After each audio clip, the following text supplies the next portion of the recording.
Okay, students, so let us now find the missing orders in a double slit diffraction pattern. So today, in today's class, we'll start with the study of obtaining the missing orders in double slit diffraction pattern. Missing orders in double slit diffraction pattern.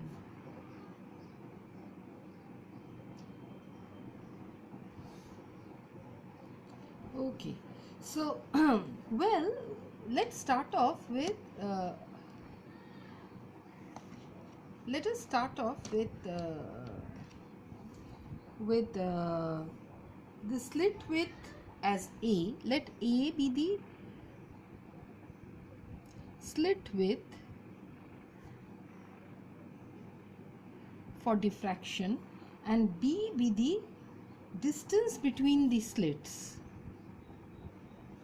the opaque space. Okay, so let B be the distance between the slits. I'm going to call this the opaque space. Opaque space. Okay, all right. Now what is the condition of interference maxima? The condition, if you just turn over, just now we have discussed in Miley, the condition of interference maxima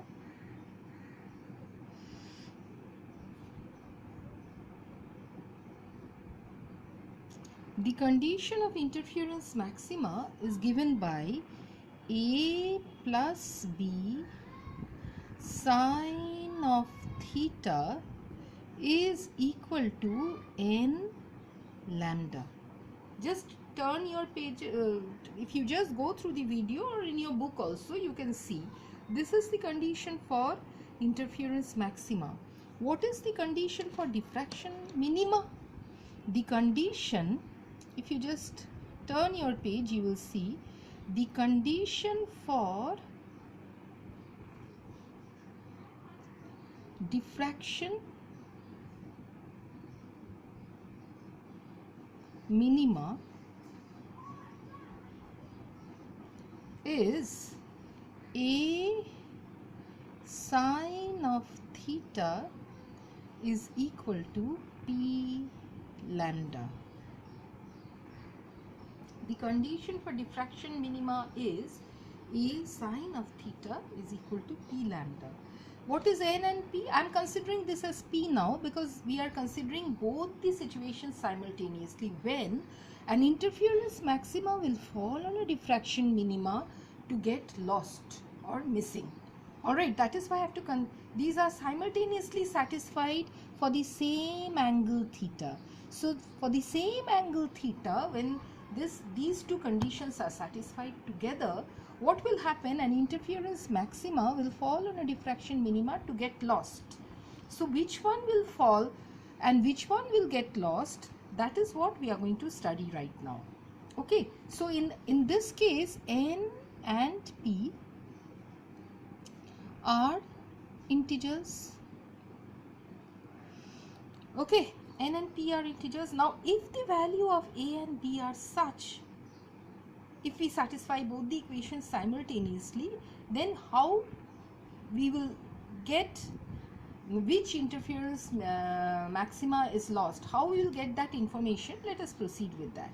Now suppose if we divide these two equations, what do we get? So if I call this A, equation A, and if I call this equation B, so A divided by B, if I do, what I get is, well, A plus B by A is equal to N by P. Now what is N? N is equal to 1, 2, 3, 4. What is P? Where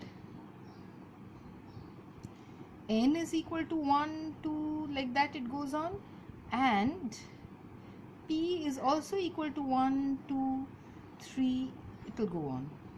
Okay, n is also equal to 1, 2, 3, it will go on. P is also equal to 1, 2, 3, it will go on. Okay, so we know that. All right. Now, suppose say, this is possible. Suppose say I considered the slit width and the opaque space equal to one another. Okay, let this be your case 1. Let slit width, listen very carefully students, because you will not understand if you are not listening. You miss.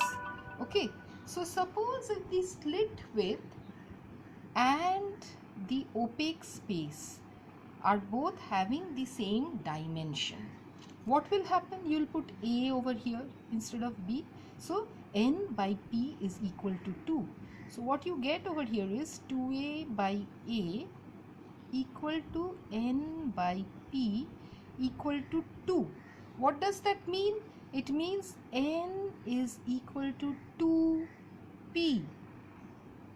If you remember in the equation, I have taken the equation for interference maxima and diffraction minima. Previous to this, you have your interference maxima, isn't it?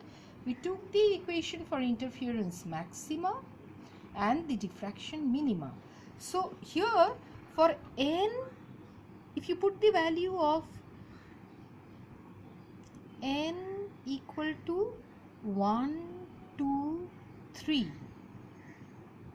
Sorry, if you put the value of P equal to 1, 2, 3, okay, that means condition for diffraction, P comes for diffraction. Okay, so if you put the value of P equal to 1, 2, 3, you will see n is equal to 2, 4, 6.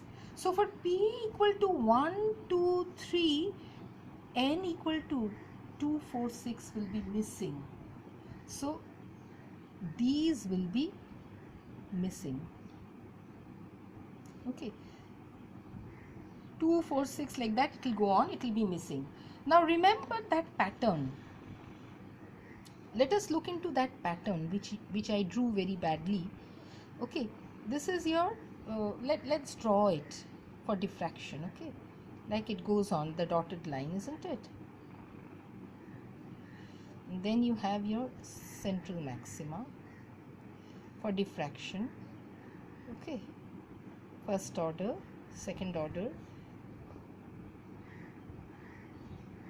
it goes like that, within which you have your interference pattern like this. 1,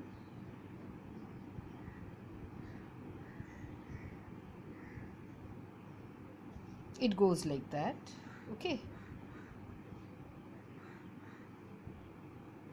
sorry, so it goes like that on this side. Similarly, it will go like that on this side. Okay, so like this it will go. Okay, and it will fill up the space over here. So what we see, if this is your diffraction central maxima, within that you have so many interference maximas. So you see for P equal to 1, if you take say P equal to 1, okay, n equal to 2 will be missing. For P equal to 1, n equal to 2, 0 is the central one, but for P equal to 1, n equal to 2 will be missing. N equal to 2 missing means n equal to 1 will be within P equal to 1, and within both sides of P equal to n equal to 1, n equal to 2 on your right and left, on the right and left, okay, they'll be missing. So at most within your P equal to 1, you will be having actually 3 interference maxima, of which 2 will be missing. Did you get my point? N equal to 2 on this side and this side will be missing. Only n equal to 1 can be seen for P equal to 1. What will happen for P equal to 2? You see, for P equal to 2, n equal to 4 will be missing. So n equal to 3 will be there.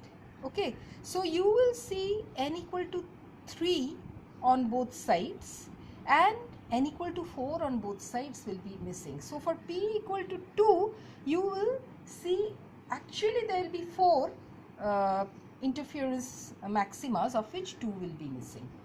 Did you get my point? This will happen when A is equal to 2B. A is equal to B. That means when the slit width is equal to the opaque space. But suppose say you take the case 2. What is it? Suppose say when your B is equal to 2A. Alright, that means what will you get? A plus 2A by A is equal to N by P, or N is equal to 3P. So P is your diffraction ordered and N is your interference ordered. So for P equal to 1, 2, 3 like that, if it goes on, N equal to 3, 6, 9 will be missing. Again now, if you take P equal to 1, P equal to 1 means central. If you take the first order diffraction, when you take the first order diffraction, okay, for P equal to 1, how many interference maxima should you get over there? So because N equal to 3 is missing on both sides, so 2 will be missing. 2 are there, 2 maximas are there. N equal to 2's 2 maximas are there.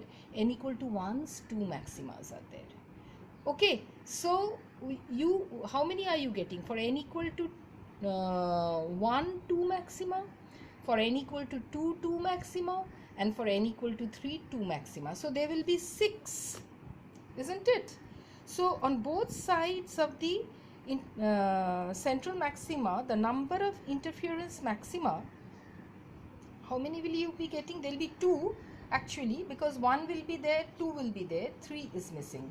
Okay, so there are 2 interference maximas on both sides, and there will be 5 interference maxima in the central diffraction maxima. The position of the third interference maxima will correspond to the first diffraction minima. So if you have the first diffraction minima, the third interference maxima will be missing. Okay, so let us stop over here. If you have further queries, because I'll be giving you problems on finding out the missing orders, please let me know.